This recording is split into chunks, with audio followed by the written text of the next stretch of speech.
Toran France est heureux de vous présenter Continuum.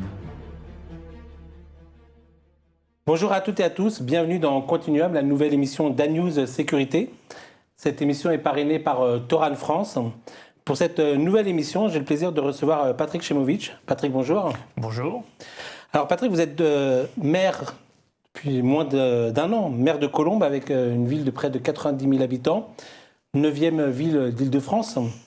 Vous êtes engagé très tôt dans l'éducation populaire, vous avez été syndicaliste, délégué du personnel, puis vous avez adhéré chez les Verts en 2002 après l'élection présidentielle qui a été traumatisante pour vous et pour beaucoup.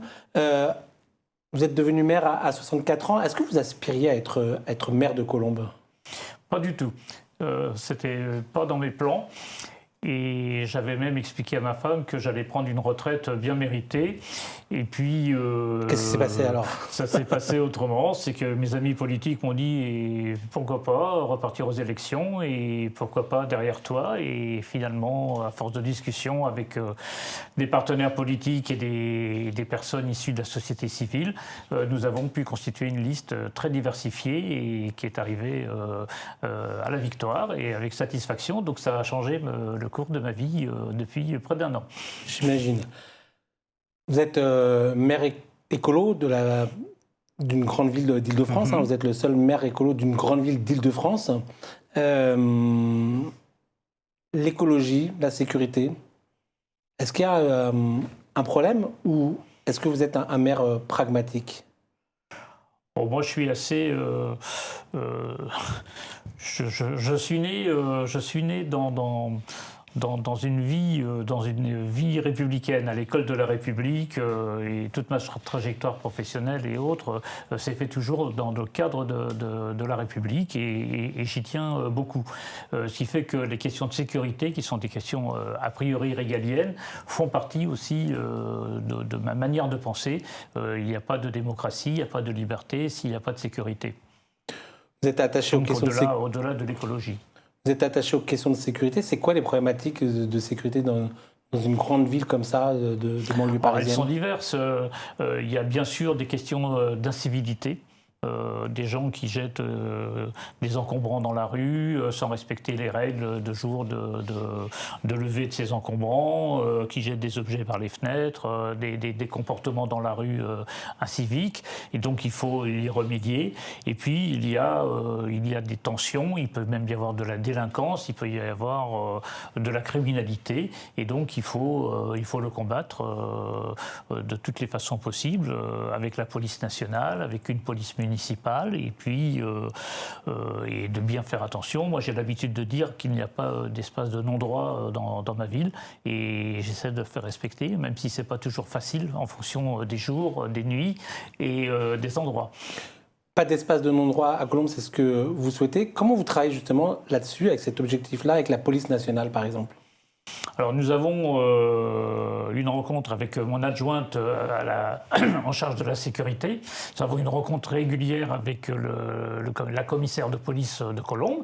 Et puis nous échangeons sur les situations, les tensions qu'il peut y avoir ici ou là. Et puis nous essayons de voir comment la police nationale s'organise et comment la police municipale s'organise, les événements passés et les risques à venir.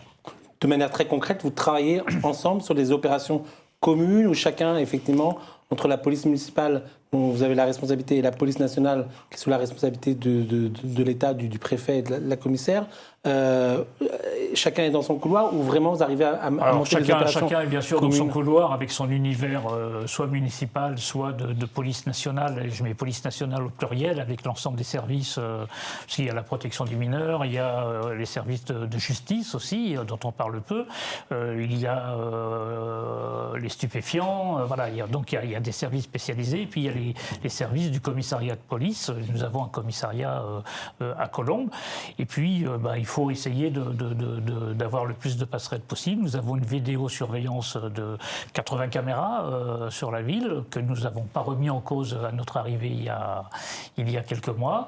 Nous avons sanctuarisé ces caméras-là. Peut-être que nous allons les développer puisque la ville est encore en expansion et donc nous créerons de nouvelles caméras sur sur la ville. Et puis après, la police nationale vient visionner sur réquisition les bandes que nous mettons à leur disposition. Nous avons une convention ville-État pour les questions de sécurité et de police qui va être renouvelée l'année prochaine, et puis, ou en fin d'année. Et puis, voilà, nous essayons de coopérer. On a des problèmes de trafic de cigarettes qui se développent de plus en plus en Île-de-France et dans notre ville aussi. On a un tramway et la grosse station de tramway fait qu'il y a une présence très très importante de petits trafiquants qui sont très organisés, mais sur l'ensemble de la région. On en voit des gens qui ne reviennent pas le lendemain, qui reviennent le surlendemain. Enfin, voilà, ça pourrit vraiment la vie des Colombiens. Ça pourrit la vie des gens, c'est toujours du harcèlement, c'est du harcèlement, de la pression physique. Et là, on se coordonne avec les services de police nationale, mais aussi avec les douanes, mais aussi depuis quelque temps avec la RATP, puisqu'il y a un tramway, pour que l'ensemble des services puissent intervenir de manière convergente pour éventuellement déférer des personnes auprès du ministère de la Justice. Donc vous travaillez vraiment en étroite collaboration avec l'État et la police nationale sur les sujets que vous venez d'évoquer. On essaie de le faire. Et alors, depuis un an, moins d'un an où vous êtes élu, en matière de sécurité, vous avez eu un certain nombre d'engagements forts. Comment vous les avez déclinés là, depuis un an et quels sont vos objectifs pour les mois et les années qui viennent? Comme je le disais à l'instant, en arrivant, nous avons trouvé une police municipale armée, une vidéosurveillance ou protection, et nous avons décidé de ne rien remettre en cause et de confirmer la situation telle que nous l'avons trouvée de ce point de vue-là. Par contre, ce que nous avons voulu modifier, c'est faire en sorte que les missions de la police municipale soient plus orientées vers une police de proximité. Et quand on se déplace en ville, de s'arrêter un peu plus quand on est dans un véhicule, de rencontrer les habitants, de ne pas être naïf, on n'est pas des bénis oui-oui, et certains habitants de notre ville ne sont pas non plus des tout gentils. Donc il faut aussi que chacun trouve sa place, mais dans un rapport à la fois d'autorité, mais de confiance. Aujourd'hui, la police municipale de Colombes, c'est 150, tout confondu, c'est 150 agents. 150, donc les policiers municipaux, et les agents ASVP, le centre de supervision vidéo, et puis les gardiens de square aussi. Et combien de policiers municipaux en tant que tels? On a une soixantaine de policiers municipaux. Vous êtes en recrutement On est en recrutement. On a eu des départs à notre arrivée, comme nous sommes arrivés aux affaires. Il y a eu quelques agents qui sont partis. Ensuite, il y a de la mobilité courante. Mais aujourd'hui, on cherche à recruter. Et j'avoue que dans un monde un peu plus concurrentiel qu'il y a quelques années sur le plan de la police municipale, entre les communes, il y a de la concurrence entre les villes, mais pas seulement dans ces sujets-là. C'est plus difficile de recruter aujourd'hui qu'il y a quelques années, sans doute. Et quels seraient un peu les atouts de la ville de Colombes pour recruter des policiers municipaux supplémentaires? Sachant qu'en plus, il y a la ville de Paris qui va avoir sa police municipale et qui va également recruter et va avoir une force d'attraction importante. Ça va être difficile. Il va falloir trouver des personnels. Nous payons... alors, on a une police armée, on a une police avec des véhicules. Les conditions de travail sont plutôt excellentes. Si ce n'est qu'aujourd'hui, il y a un bâtiment qui les accueille et qui est plutôt dégradé. Donc on réfléchit à améliorer les conditions de travail des agents municipaux. Et puis des policiers municipaux et des ASVP. Et puis après, ce sont les conditions de salaire et donc une stratégie ressources humaines efficace et efficiente. Donc, moyens importants, humains, financiers, une attractivité, une police municipale armée. Et à partir de là, vous espérez recruter des effectifs supplémentaires pour pouvoir... avoir une police municipale plus importante ou un retour à la normale, j'allais dire. En intégrant, parce qu'on relie quand même tout ce qui est activité de la police municipale et répression et intervention, police d'intervention. Je parlais tout à l'heure de la police de proximité, mais il y a aussi de la police d'intervention parce qu'il faut intervenir. Et puis, on est en train de recruter là, des médiateurs. également, parce qu'il y a tout un volet prévention aussi qu'il faut mettre en œuvre sur notre ville, qui n'existe pas aujourd'hui. Donc vous créez un service de On crée médiation, un service de médiation qui aura quel objectif? Qui aura l'objectif d'aller dans les endroits où il peut y avoir des tensions familiales, des tensions entre des familles et des jeunes, et d'essayer de résoudre à l'amiable un certain nombre de litiges ou de conflits. Ce fameux partage de l'espace public. Voilà. Et alors, vous parliez juste un instant de brigades d'intervention au sein de la police municipale. Qu'est-ce qu'elles font, ces brigades d'intervention? Écoutez, quand elles sont appelées au téléphone ou bien quand les opérateurs sur leurs images découvrent des faits délictueux, cette brigade d'intervention est chargée de se déplacer, d'intervenir et de mettre fin au délit en cours et puis d'interpeller les personnes qu'il faut interpeller le cas échéant. Donc là, vous êtes pas mal engagé sur donc, différents domaines, vidéoprotection, recrutement des effectifs de police municipale, création d'un service de médiation. Et un an après avoir été élu maire, on se rend compte évidemment qu'il y a beaucoup de difficultés, hein, vous l'évoquiez tout à l'heure.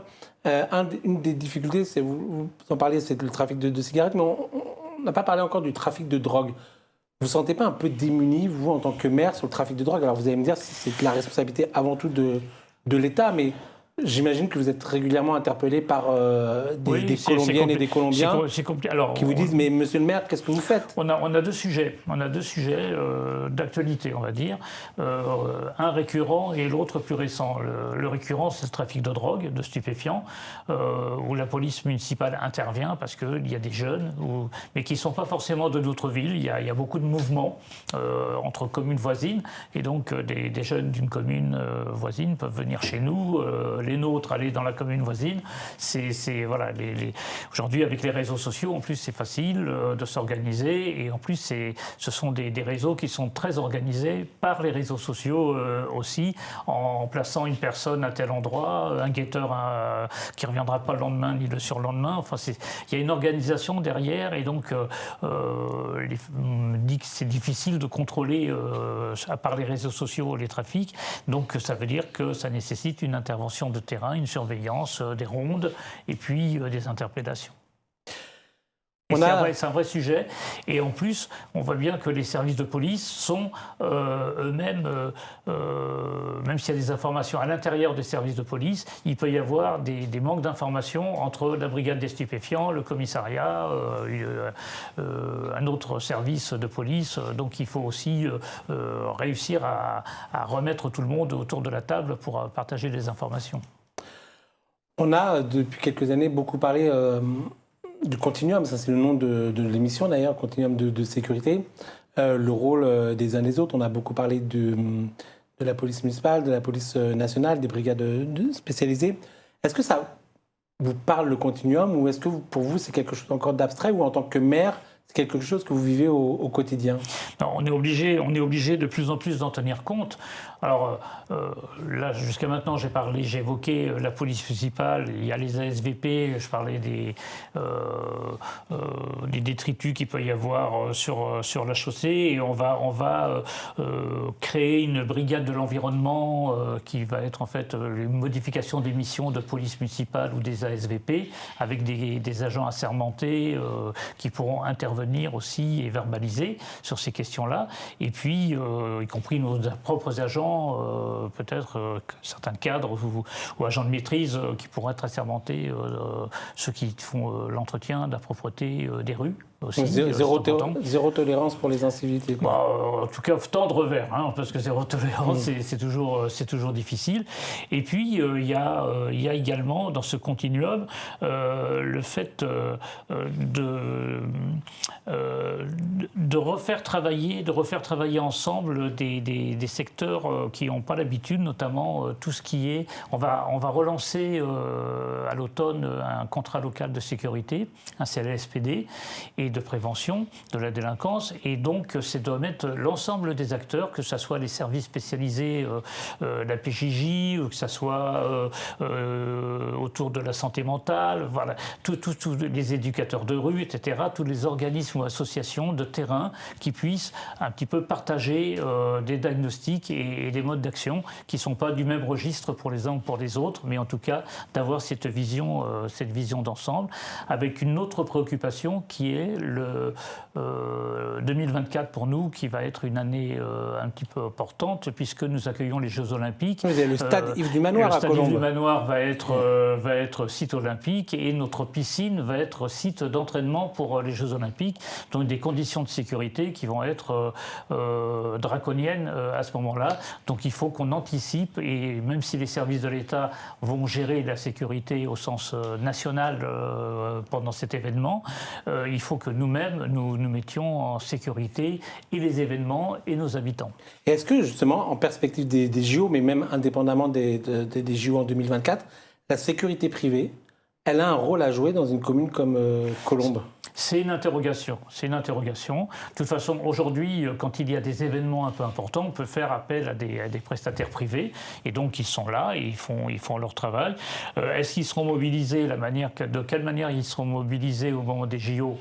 Pouvoir. Moi, je pense que, y compris en faisant appel à des prestataires locaux et des personnes issues de la ville, on sécurise mieux peut-être un environnement d'une certaine manière qu'en faisant appel à des sociétés extérieures.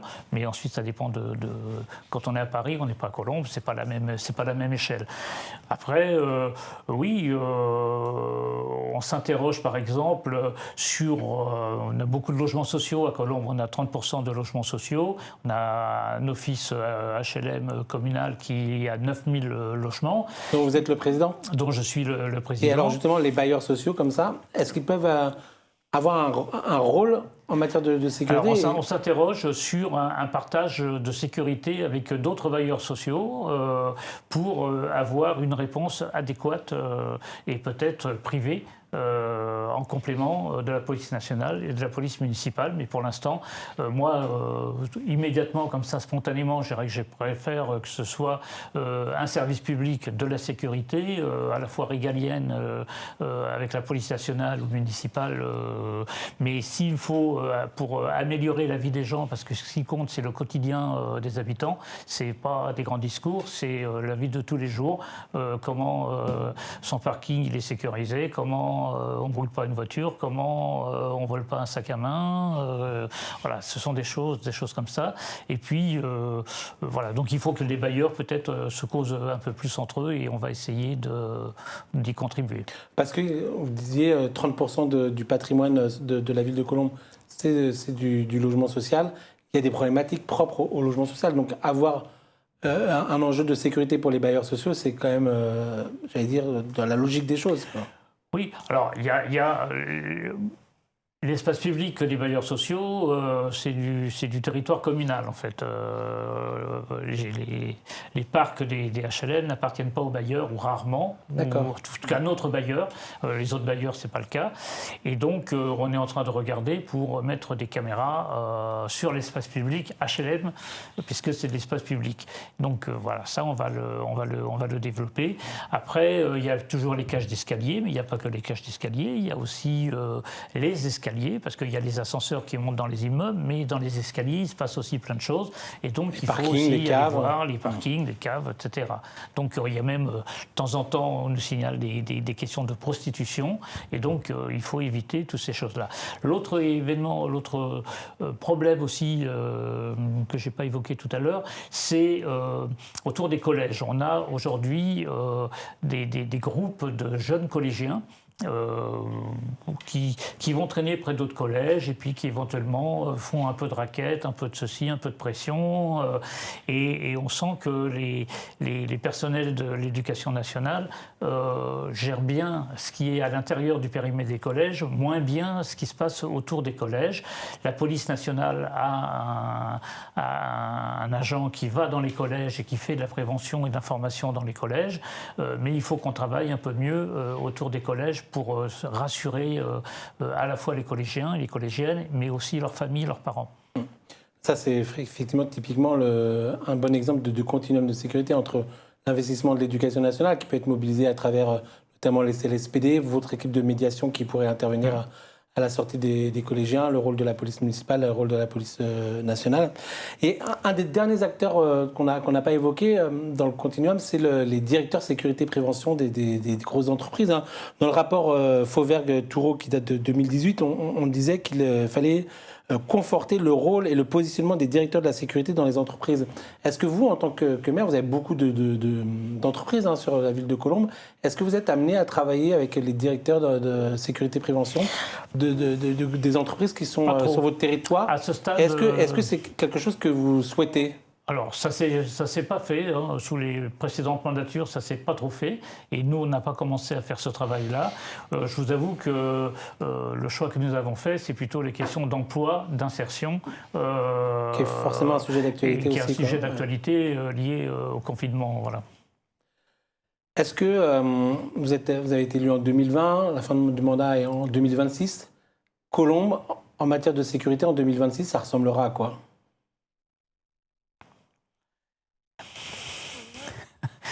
Merci de cette question. C'est la dernière.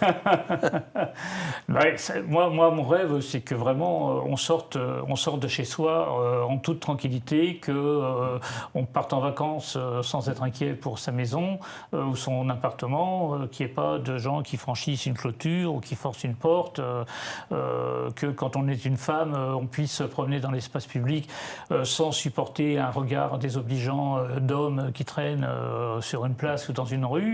Voilà, c'est ça, une ville où il fait bon vivre. Merci Patrick Chemovitch. Merci Monsieur Pietrasanta.